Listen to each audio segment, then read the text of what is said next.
bienvenue dans cette nouvelle vidéo. Désolée, aujourd'hui on n'est pas dans la pièce la plus lumineuse de la maison, mais c'est la seule pièce où il y a un truc haut, le plan de travail sur lequel je peux vous poser. J'ai envie de faire cette vidéo un peu debout et tout, je vais être libre de mes mouvements, je suis un peu en TED Talk là. Quand même, je commence cette vidéo en parlant de la luminosité, en omettant une caractéristique importante, un changement important. À chaque fois que je fais des retours, je reviens en troubadour quoi, je reviens, je suis dans l'entertainment du changement. La dernière fois je suis revenue, j'avais une coupe de cheveux différente, là je reviens voile. La prochaine fois, préparez-vous, peut-être je reviens avec une petite moustache. Je crois que c'est déjà fait. J'ai un iPad, je sais pas pourquoi, il y a vraiment rien de préparé dans cette vidéo. À part ça, c'est stylé. Oh ouais, j'ai écrit à l'envers. J'ai un background. Le but vraiment de cette vidéo, ça va être de parler. En fait, j'ai tellement de choses à vous dire que j'ai besoin d'être en mouvement. Je suis happy, heureuse. Je pouvais pas faire cette vidéo assise, c'est pas possible. J'ai trop de trucs à vous dire. On va commencer après que je me sois mouchée. On peut renommer cette chaîne désormais plus comme un oiseau, mais comme un hijab. Superman! Je suis toujours aussi gênante, vraiment ça n'a pas changé. Apparemment le hijab n'a pas enlevé cette gênance en moi, malheureusement. Donc le but de cette vidéo, ça va être de parler du voile. Moi je me fais des sons, vraiment ça va pas. En fait je me voyais pas revenir et faire comme si de rien n'était, j'aurais bien pu. Mais on a commencé à tisser des liens un peu. Je perds le compte, on est combien? On est 500 et quelques maintenant. On est tellement, j'oublie. J'ai pas le chiffre exact tellement c'est beaucoup. Pour ceux qui viennent d'arriver, bienvenue. Vous avez raté la meilleure partie de cette chaîne. Dites-vous, si je suis d'Arca comme ça alors que je suis voilée, imaginez quand je l'étais pas. Hey vraiment ça va pas, mais ça va pas. Oh, la vidéo n'a même pas commencé, je suis épuisée, j'ai envie d'arrêter. Anyway, déjà je voudrais commencer en faisant un petit disclaimer. On vient d'utiliser ce mot, vous savez pas à quel point vraiment on arrive dans le YouTube game, on va tout casser là. Juste avec ce mot, je sens que ça va lancer ma carrière. Alors je suis voilée, mais je suis pas imam. Ok, boomer. Je vais pas parler de religion avec des détails, je vais plus parler de mon rapport à la religion parce que finalement ça me concerne, c'est de mon expérience personnelle et de ma décision personnelle de mettre le voile dont je vais parler. Il y a des imams qui sont incroyables, ils font extrêmement bien leur taf. Moi, à mon niveau d'ignorance, enfin, franchement, je suis encore ignorante quoi sur plein de sujets. Ça serait culotté quand même que je me ramène et que je vous cite des hadiths concernant le voile alors que vraiment c'est pas du tout le but. Et s'il vous plaît aussi, regardez un peu les imams, les vrais imams. Genre arrêtez de regarder les gens quand vous scrollez là comme ça, qui mettent une petite musique un peu déprimante avec une citation de hadith par-dessus. C'est cool qu'il y ait ce genre de choses. Parfois on a l'impression que ça nous apporte de la connaissance alors qu'il y a zéro fond. La religion c'est quand même un sujet extrêmement complexe. Donc regardez des vidéos de fond, regardez des vidéos longues. Il y a des gens qui se cassent la tête à faire des explications. On a la chance d'avoir un magnifique outil d'internet et vous l'utilisez là pour regarder mes vidéos. Super promo en tout cas pour la chaîne, on sent que la madame a envie que sa carrière décolle. Je pense qu'on est d'accord pour dire que c'était le disclaimer le plus pété de l'histoire. C'est juste ça le disclaimer, juste dire que j'étais pas imam, ce qui était complètement évident. Ce que je dis ne tient qu'à moi, c'est ma vision et c'est mon expérience, c'est mon rapport à ma religion et à mon voile. C'est tout ce que je voulais dire. Du coup c'est pas la peine de venir débattre dans les commentaires pour telle ou telle raison. I don't know, I don't get it. Je vais poser cet iPad, j'ai pas l'impression qu'il m'apporte grand chose, je peux pas faire de mouvement avec les deux mains, depuis tout à l'heure j'utilise que celle-là. C'est très bizarre, on dirait une chanteuse d'opéra, je vais poser ça. C'est parti, on peut commencer la vision du voile. J'aurais dû garder l'iPad finalement si c'est pour faire des dabs, vraiment je ne comprends pas. J'ai l'impression qu'il faut une transition spectaculaire. Je vais tourner comme ça sur moi-même et je vais faire des pistolets, je vais vous pistolifier. Ma spécialité, j'adore pistolifier du doigt les gens.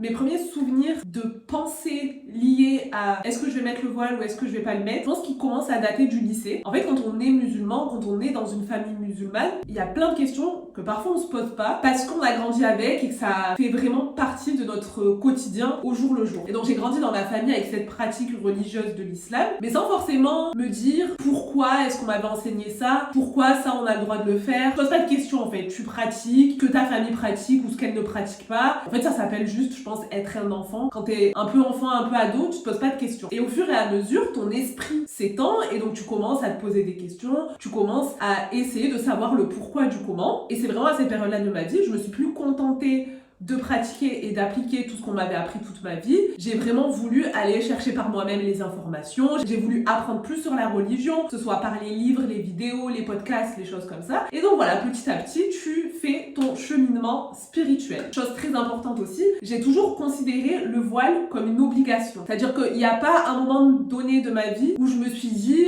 bon, en vrai, si je le mets pas, c'est pas très grave. Je considérais l'importance de le mettre. C'est juste que du coup, au moment où j'y pensais, au lycée, en France, dans un pays où t'as pas le droit de le porter au lycée, et donc cette obligation religieuse, au même titre que par exemple ne pas manger de porc, était devenue quelque chose de très complexe de par le pays dans lequel j'étais née et dans lequel je vivais. Et en fait, ça devenait petit à petit un aboutissement, un accomplissement, un chemin vers lequel je devais tendre. Mais en fait, je savais que j'allais devoir mettre en place des choses, je savais que ça allait pas arriver comme ça du jour au lendemain. Et évidemment, en tant que musulmane, ce qui devrait primer parfois, c'est de se dire, juste, moi je suis les préceptes et les principes de ma religion, et toute ma vie, je la construis autour de ça. C'est pas grave si je peux pas travailler dans tel ou tel domaine, il y aura toujours d'autres domaines dans lesquels je pourrais travailler. Mais en fait, encore une fois, quand tu grandis dans un pays où c'est pas très accepté, c'est compliqué en fait de te mettre dans la tête qu'à un moment donné, ça va arriver dans ce pays. Et donc je me suis complètement enlevé l'idée de la tête que j'allais le mettre en France, alors que j'aurais pu, je veux dire,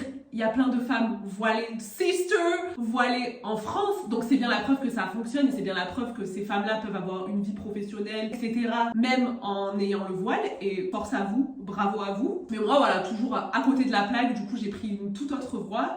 J'ai fait un petit virage et je me suis dit, en fait, il faut juste que je fasse en sorte que mon parcours scolaire, mon parcours professionnel m'emmène en dehors de la France. Et donc, du coup, pour ceux qui me connaissent pas, bienvenue encore. Ça fait 2 ans maintenant que je vis en Irlande. Faut savoir, en France, je voulais devenir prof. Vraiment, good idea professionnellement. Et du coup, je faisais en parallèle des études d'anglais, du coup, pour devenir prof d'anglais. En parallèle, j'avais un job étudiant pour une entreprise. Il s'avère que cette entreprise a son QG européen en Irlande. Et donc, du coup, je me suis dit, super, je vais faire un mix de l'anglais, un mix de l'entreprise pour laquelle je travaille actuellement, et je vais me servir de tremplin pour aller en Irlande, parce que de toute façon, mon projet de prof en France pourra fonctionner, mais ne pourra jamais fonctionner avec le voile. Et donc ça fait 2 ans maintenant que je vis en Irlande avec mon coloc, mari, pardon, parfois j'oublie l'importance qu'il a dans ma vie. Et donc quand je suis arrivée en Irlande, je l'ai pas mis directement, parce que évidemment en fait c'est un chemin spirituel. Là, c'est bon, j'avais coché quelques cases, donc du coup qui étaient la localisation, le travail, etc. Mon but c'était de trouver un environnement dans lequel je pouvais le mettre. En fait c'était comme dans un jeu vidéo. Je débloquais des levels petit à petit dans la religion pour essayer d'arriver au niveau voile en fait. Et donc du coup, bim, j'ai débloqué le niveau voile, c'est-à-dire que du jour au lendemain, hop, je me suis levée, je l'ai mis. D'ailleurs, je l'ai même pas dit à Steven, du coup mon coloc, Marie, pardon, oh ça va. Franchement, dommage, il a fait un public, je suis sûre il y aurait eu quelques petits gloussements, quelques petits rires.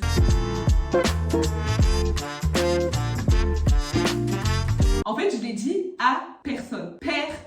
Quand les gens me parlaient du voile, etc., on voyait que j'étais une personne très ouverte, une personne qui avait envie à un certain moment donné de sa vie de le mettre. Enfin, vraiment, quand tu me parlais de voile, j'avais les yeux illuminés et tout. Je trouvais ça magnifique. Les femmes voilées, j'étais en mode waouh, quel courage, quelle beauté. Vraiment, j'étais en mode personne forte. Et donc, du coup, le jour où je l'ai mis, ça a été l'aboutissement quelque chose. Il y a eu un effet du jour au lendemain. Pour moi, c'était pas du jour au lendemain. Ça faisait des années que je préparais ce plan dans ma tête, mais que je le disais à personne en fait. En fait, moi, dans ma tête, je suis el professeur de la Casa del Hijab. J'avais préparé ce plan toute ma vie et j'attendais juste d'arriver à ce jour-là. Chaque femme a des raisons différentes de le mettre. Il y a des femmes qui vont avoir des déclics à certains moments donnés par rapport à des choses qui leur sont arrivées dans leur vie, etc. Moi, il n'y a pas eu de déclic, ça a été vraiment fluide, petite autoroute, comme ça, on était là, on attendait de prendre la petite sortie, en fait, tout simplement, d'arriver à la destination. Et donc, je l'ai mis le dernier jour du Ramadan, mais parce que vraiment, en commençant ce Ramadan, j'avais l'impression que c'était le Ramadan qui allait changer ma life, et je pense que c'était l'un des plus beaux Ramadans que j'ai réalisé, ce dernier Ramadan. Et je m'étais dit juste, en le commençant naïvement, commence ce Ramadan, et si à la fin, je suis prête, je le mettrai pour le dernier jour. Et c'est exactement ce qui s'est passé. Et donc, du coup, je l'ai vraiment dit à personne de mon entourage,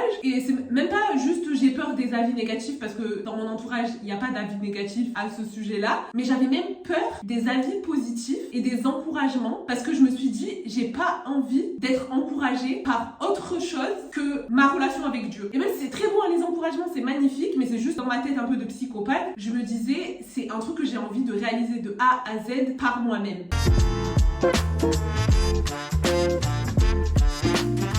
Et puis voilà, maintenant on est là. Aujourd'hui, ça fait un peu plus d'1 mois que je l'ai. Ici, la zozo du montage, en fait, ça fait 3 mois que j'ai le hijab. Qu'est-ce que je voulais que je vous dise? La personne, elle est toujours pas assidue sur les montages, elle met 2 mois pour faire un truc. Toujours des problèmes de procrastination intense que le hijab n'a pas résolu. Mais j'y crois, franchement, je sens que ça va venir. Là, je suis sur une pente remontante, comme on dit dans le milieu de la pente. Est-ce que vous aussi, vous mettez dans cette position quand vous travaillez? Il y a plein de gens au bureau qui me font la réflexion de pourquoi je me tiens comme ça. Et en vrai, je sais pas, mais j'ai l'impression que ça témoigne quelque chose sur moi, quoi. Je sais pas pourquoi j'ai besoin d'être réconfortée par mon bras sur ma tête. Si jamais il y a des psychothérapeutes de la position, n'hésitez pas à me dire pourquoi je suis tout le temps comme ça. Probablement pour sentir mes aisselles ou pour les aérer, je sais pas encore. Mais si c'est une explication qui me fait finir en asile, là, dites pas. Voilà, parce que j'ai pas envie. En tout cas, le hijab, 3 mois après, toujours cool. Voilà, je vous laisse avec le reste de la vidéo. Bye! Je me rappellerai à vie de la sensation que j'ai eue le premier jour que je l'ai mis. Je me suis dit, pourquoi je l'ai pas mis plus tôt? Vraiment, et j'étais un peu énervée envers moi-même. Pourquoi je l'ai pas mis plus tôt? En fait, c'était tellement fort, mais tellement simple à la fois et tellement normal. Et je sais pas, c'était beau, c'était pur, c'était... J'ai pas les mots. Il y a peut-être des gens qui me comprendront. Je me suis juste dit, j'aurais voulu sentir cette sensation plus tôt dans ma life. Et d'un côté, j'étais juste là en mode, waouh, ça y est, tu l'as fait. Je pense que ce qui rend la chose incroyable et cool, c'est juste le fait qu'on ait grandi dans une société occidentale et dans une société où c'est tellement... Oh, c'est pas des sujets fun le voile actuellement. Et donc je pense que c'est ça qui rend le truc genre en mode wouh, incroyable. Et en fait parce que vraiment ça devient un effort alors que ça ne devrait même pas l'être. En fait c'est ça qui est fou. Et en fait je pense que j'ai plus compris l'utilité du voile après l'avoir mis qu'avant. En fait vraiment c'est incroyable que les gens te voient, c'est visuel et directement ils t'identifient à ta religion. Je sais qu'il y a des gens en France, ça c'est leur cauchemar. Ils ne veulent pas en entendre parler. Leur but c'est d'effacer l'identité des gens, la religion des gens. En fait il faut mettre un signe distinctif pour la reconnaître. Tu peux pas savoir juste à l'œil comme ça qui est dans quel FC, si c'est dans le FC juif, le FC musulman, le FC catholique. En fait on se rend pas compte de à quel point c'est pratique. Demain t'as un restaurant, t'as un monsieur avec une kippa qui vient, tu vas pas lui dire ben bonjour, je vous sers la carte des porcs. Je m'adore au français. Je trouve ça pratique. On identifie les gens, on sait qui est qui, on sait qui fait quoi, on sait qui mange quoi, qui boit pas quoi. Pratique. Et je me suis rendu compte de quelque chose de dramatique. Pas juste dramatique, là vraiment on était sur du drame. C'est que en France pendant, j'arrive même plus à compter les années, on est au moins sur 6, 7, peut-être 10 ans. Pendant 10 ans en France, on nous a bassinés avec le voile, avec les femmes voilées. Et je me suis rendu compte qu'il y a des gens à peu près de mon âge qui ne savent même pas pourquoi les femmes musulmanes portent le voile. Oui, vous pouvez, je vous entends chez vous, vous pouvez faire ouh. C'est pas grave de ne pas savoir pourquoi certaines femmes musulmanes se voilent, évidemment, enfin je veux dire, c'est pas l'ignorance absolue. Mais ce que je trouve fou, c'est-à-dire qu'on en a entendu parler 800 000 fois. T'allumais la télé, c'était partout. Voile, voile, voile, voile. Les femmes voilées ont-elles un lien avec Batman? Les femmes voilées, est-ce qu'elles boivent du sang la nuit quand elles dorment? Les femmes voilées, est-ce qu'on les a déjà vues en tongs? T'entendais partout le mot voile et à aucun moment personne n'a expliqué pourquoi ces femmes le mettaient. Mais bon, après, c'est logique. Est-ce qu'on a déjà vu une femme voilée sur un plateau de télé? Pourquoi tu cries? On a sous-entendu à quelques reprises que si je l'avais mis, c'est parce que j'étais mariée. D'ailleurs maintenant, je pense que j'ai pris du recul. Vraiment, j'ai l'impression que ça m'a affirmée. Ça a été l'aboutissement de mon affirmation en tant que femme musulmane. C'est-à-dire, je suis une femme, je suis une musulmane et c'est pas ton problème. Oh non, mais pourquoi toujours en chanson? Pourquoi? Ça décrédibilise tout le propos. Et vraiment maintenant, en fait, je suis Iron Voile. On n'a pas le budget pour les effets spéciaux. Imaginez qu'il y ait des... Maintenant, je ne m'embête même plus avec des propos racistes, islamophobes, etc., etc. Si t'as des propos comme ça, je ne t'écoute même pas, je ne cherche même pas à discuter avec toi. D'ailleurs, si jamais ça arrive, s'il y a des gens là qui vont venir dans les commentaires bleu, bloc, supprime. On n'est pas là pour déverser sa haine. Tu veux déverser ta haine, tu la déverses là-bas, tu la déverses chez toi. On les a trop laissé parler, ces gens-là. Vous sentez que je me transforme un peu en Iron Voile là? Vraiment là, je suis dans le militantisme, je suis Che Guevara voile. Liberté d'expression,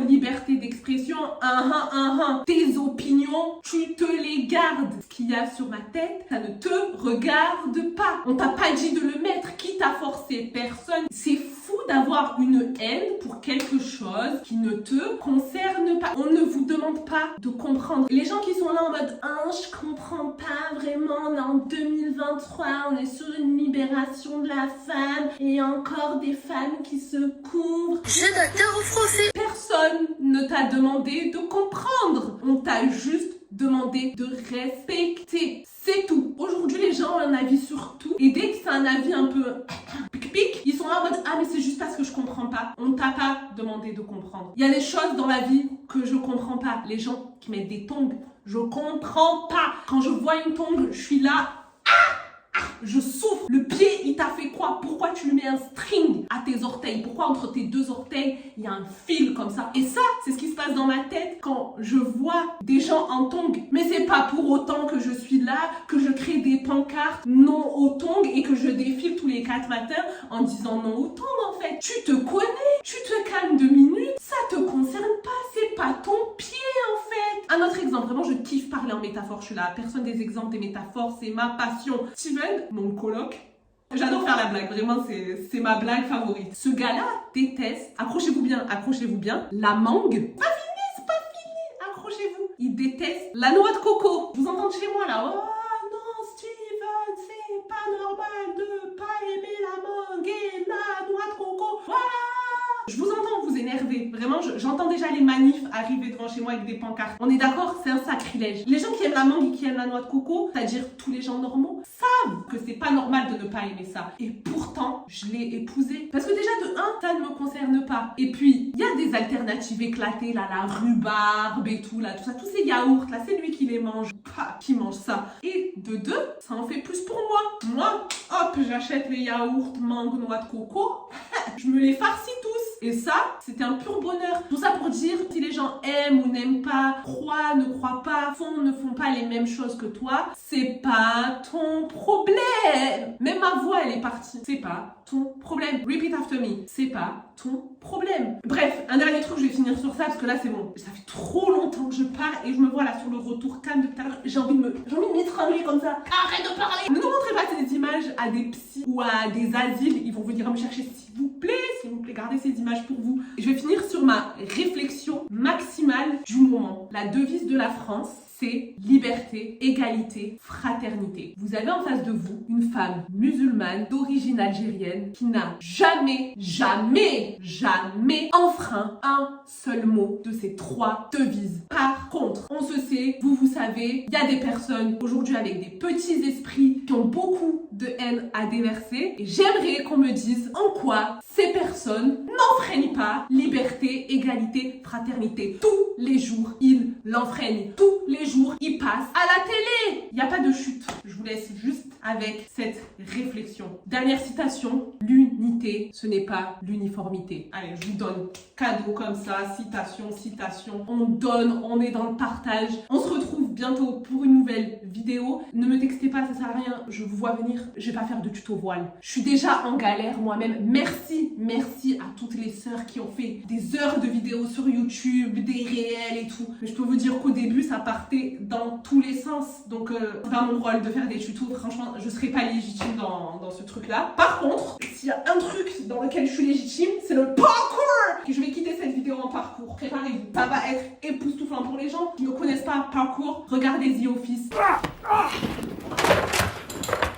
Parkour! Michael Scott, notre maître à tous dans le parcours. Left, 1, 2, 3, parkour!